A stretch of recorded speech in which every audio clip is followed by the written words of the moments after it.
ஒட்டியுள்ள கங்கனாங்குப்பம் ஊராட்சி பகுதியில் இன்று காலையிலிருந்து காகங்கள் மயங்கி விழுந்து உயிரிழந்து வரும் சம்பவம் அப்பகுதி மக்களிடையே அச்சத்தை ஏற்படுத்தியுள்ளது. இந்த விவகாரம் குறித்து புதிய தலைமுறை செய்தி நிறுவனம் மாவட்ட ஆட்சியரின் கவனத்திற்கு கொண்டு சென்றதை அடுத்து உடனடியாக கால்நடை பராமரிப்புத்துறை அதிகாரிகள் மற்றும் மருத்துவர்கள் சம்பவ இடத்திற்கு ஆய்வு செய்ய அனுப்பப்பட்டனர்.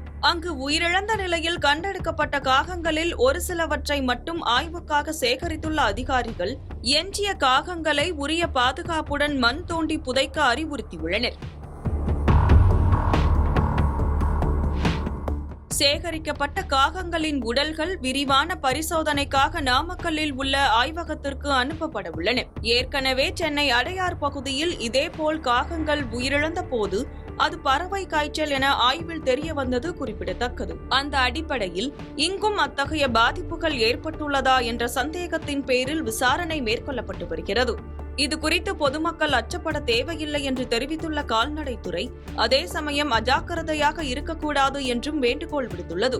உயிரிழந்த காகங்களின் அருகே செல்லாமல் அவற்றை அப்புறப்படுத்த நேரிட்டால் ஏதேனும் ஒரு பொருளை பயன்படுத்தி தூரத்திலிருந்தே மண் தோண்டி புதைக்க வேண்டும் என பொதுமக்களுக்கு அறிவுறுத்தப்பட்டுள்ளது.